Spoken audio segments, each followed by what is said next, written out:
السلام علیکم ورحمۃ اللہ وبرکاتہ۔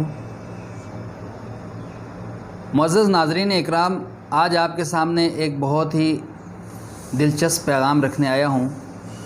مجھے امید ہے کہ آپ کو یہ پیغام بہت اچھا لگے گا۔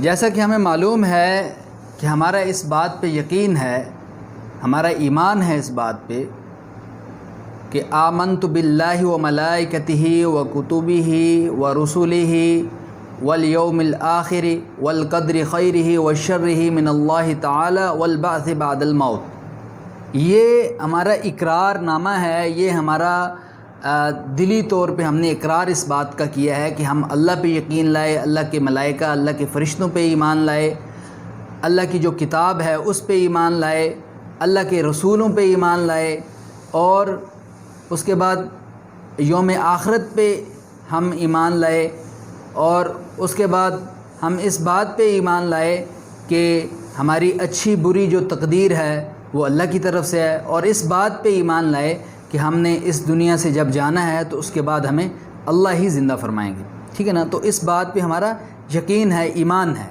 کہ زندگی موت اللہ کے ہاتھ میں ہے، اچھی بری تقدیر اللہ کے ہاتھ۔ تو اچھی بری تقدیر کے بارے میں اللہ کے ہاتھ میں ہے، تو اس کے بارے میں میں پڑھ رہا تھا تو میرے نظر سے ایک بات گزری کہ میں نے سوچا کہ آپ کو بھی اس میں انوالو کروں، آپ بھی اس کو دیکھیں۔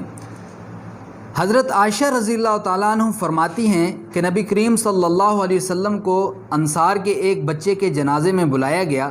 میں نے کہا اس بچے کو خوشخبری ہو، یہ جنت کی چڑیوں میں سے ایک چڑیا ہے، اور اس نے کوئی گناہ نہیں کیا اور نہ گناہ کا زمانہ اس نے پایا، یعنی بلوغت کا زمانہ اس نے نہیں پایا ابھی تک، تو بچہ ہے تو یہ جنت کی چڑیوں میں سے ایک چڑی ہے۔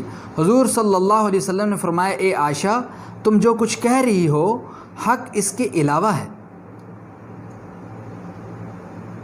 اللہ نے جنت کو پیدا فرمایا اور جنت کے لیے کچھ لوگ پیدا فرمائے، اور اس کے جنت میں جانے کا اور ان کے جنت میں جانے کا فیصلہ اللہ نے اس وقت کیا جب وہ اپنے باپ کی پشتوں میں تھے، اور اللہ نے جہنم کی آگ کو پیدا کیا اور اس میں جانے کے لیے کچھ لوگوں کو پیدا کیا، اور اللہ نے ان کے لیے جہنم کا فیصلہ اس وقت کیا جب وہ اپنے باپ کی پشتوں میں تھے۔ تو اللہ رب العزت سے دعا ہے کہ اللہ پاک ہمیں جنت میں جانے والوں کی لسٹ میں لکھے، اور دعا ایک واحد ایسی چیز اللہ نے امت کو دے دی کہ جس کے ذریعے ہم اپنا نام، اگر خدا نخواستہ ہمارا نام جہنم کی لسٹ میں لکھا بھی ہے تو ہم اللہ سے گڑ گڑا کے، رو کے، دعا مانگ کے تو اس کو جہنم کی لسٹ سے نکلوا بھی سکتے ہیں۔ تو اچھی بری جو تقدیر ہے اس کے بارے میں ایک واقعہ سنیں۔ حضرت ولید بن عبادہ رحمۃ اللہ علیہ، یہ صحابی نہیں ہیں لیکن صحابی کے بیٹے ہیں۔ حضرت ولید بن عبادہ رحمۃ اللہ علیہ کہتے ہیں کہ میں نے اپنے والد حضرت عبادہ رضی اللہ تعالیٰ عنہ کی خدمت میں عرض کیا اور ان کی خدمت میں حاضر ہوا جب وہ بیمار تھے۔ میرا اندازہ یہ تھا کہ ان کا اس بیماری میں انتقال ہو جائے گا۔ میں نے عرض کیا اے ابا جان، ذرا کوشش فرما کر مجھے وصیت فرما دیں۔ انہوں نے فرمایا مجھے بٹھا دو۔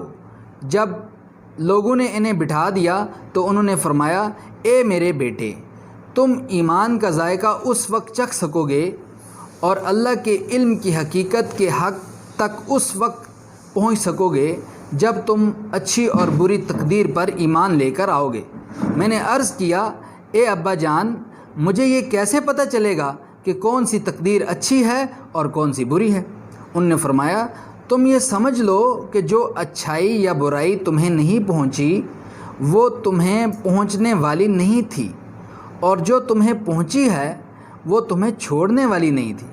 اے میرے بیٹے، میں نے نبی کریم صلی اللہ علیہ وسلم کو فرماتے ہوئے سنا ہے کہ اللہ تعالیٰ نے سب سے پہلے قلم کو پیدا فرمایا، پھر اس نے فرمایا لکھ۔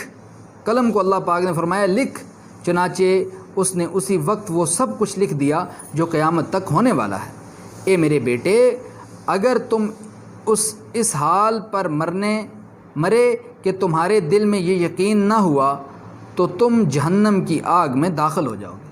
یعنی اس واقعے سے ہمیں یہ سبق ملتا ہے کہ ہمیں کیسے بھی حالات ہوں ہمیں ڈس ہارڈ نہیں ہونا عام لفظوں میں جسے ہم کہتے ہیں نا مایوس نہیں ہونا، ہم نے پریشان نہیں ہونا، یہ مومن کی زندگی کا حصہ نہیں ہے کہ وہ پریشان ہو، چونکہ اس کا جب ایمان ہے کہ میری اچھی بری تقدیر اللہ کی طرف سے ہے اور اللہ پاک اپنے بندے کے حق میں کبھی بھی غلط فیصلہ نہیں کرتے۔ تو میرے دوستو، مجھے امید ہے کہ آپ کو یہ ویڈیو بہت اچھی لگے گی۔ اگر آپ نے میرا چینل ابھی تک سبسکرائب نہیں کیا تو میرا چینل لازمی سبسکرائب کریں اور بیل آئیکن کو پریس کرنے کے بعد آل کے آپشن پہ پریس کریں تاکہ میری آنے والی نیو ویڈیوز آپ تک بر وقت پہنچائی جا سکیں۔ والسلام علیکم ورحمۃ اللہ وبرکاتہ۔